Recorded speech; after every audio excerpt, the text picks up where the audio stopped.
He became the third winner of The Voice last year, and today he's releasing his debut album and first single. Here with me today is Jermain Jackman. Hey! Thank you so much for having me. Jermain, it's a pleasure having you. No, it's great to be here. Thank you so much. It's a big day for you. You've got your first single out and your debut album. You get the butterflies and nerves and everything. I've got the butterflies right now because I'm right here and I get the cameras. I'm joking now. But it's just such a blessing. So much hard work has gone into it. And it's weird, on my way here, the single was played on the radio. And it's weird to remember it from just a mere melody and lines, and you scratch up the lines, scratch up paper, throw it in the bin, writing, well, that doesn't rhyme, and doesn't make sense, and then rejigging it last minute, and then eventually you had a song. And then you got it mixed down, got it mastered, it was on the album, and now it's being played on radio. So let's talk about the single. I think a lot of people might not know that it was actually written and recorded around the time that your grandmother passed, which obviously is a terribly sad event. But the song is actually really fun and upbeat, and makes you want to dance. Why did you want to go in that direction? I think a lot of people would have expected you to do a ballad. Yeah, it's one of those feel-good type of songs, and as you said, it was recorded. My granny was suffering from throat cancer. I remember flying from New York straight into London.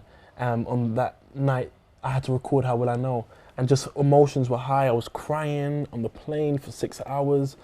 I'm recording that song on jet-lagged vocals, emotional vocals, but I really turned those emotions, I used that emotion and almost conveyed it in a different way in the meaning of the song, which is how will I know? How will I know if you're really the one? If I put 100% into this relationship, will you do the same?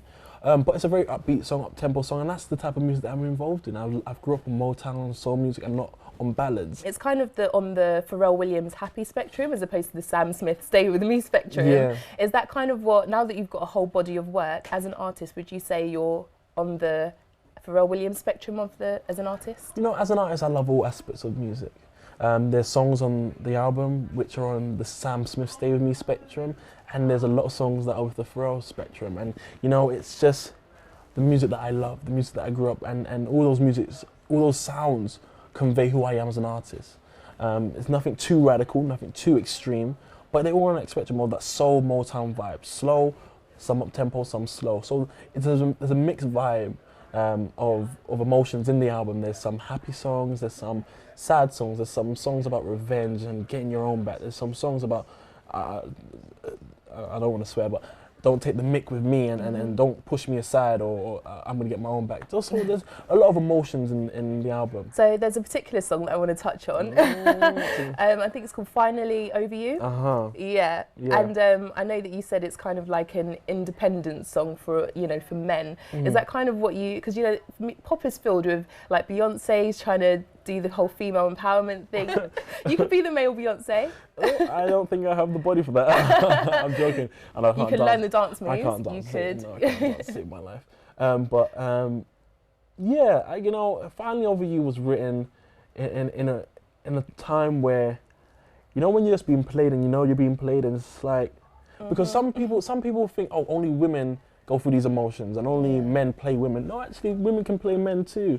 And it was a time where it's weird because I was actually having the experience, so that's why I connected with the song so much. It was written by Andrew Martin, and I was just like, you know what, I'm done playing games with you. You either love me or you don't. So a big conversation in the music industry at the moment is the whole copyright lawsuit against Blurred Lines and Pharrell Williams and Robin Thicke, who had to pay out money to Marvin Gaye's family. As a songwriter, do you feel that is now hindering creativity of artists? Taking influence from other songs? It's not hindering as long as you recognise what you've done. Almost like when you're writing a dissertation or an essay, referencing, saying, all right, this was taken from this, and for that I have to give this amount of money. When you write a song, so like with House Is Not a Home that I put onto the album, the songwriters Burt Bacharach and Hal David, they get that cut with anything that's made off of that. They get that, and it's about dealing with that, nipping it in the bud from day one so it doesn't bite you in the butt on day 12. And unfortunately that's what happened with them. We've heard so many Adele songs, so many Jessie J songs, so many Chris Brown songs, so many Beyonce songs with the same chords, and they've done different things with it.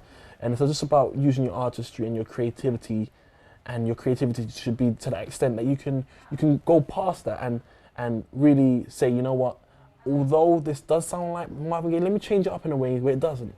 And that's what they should have done. But it's unfortunate. But I'm sure people will learn from that and they'll move on.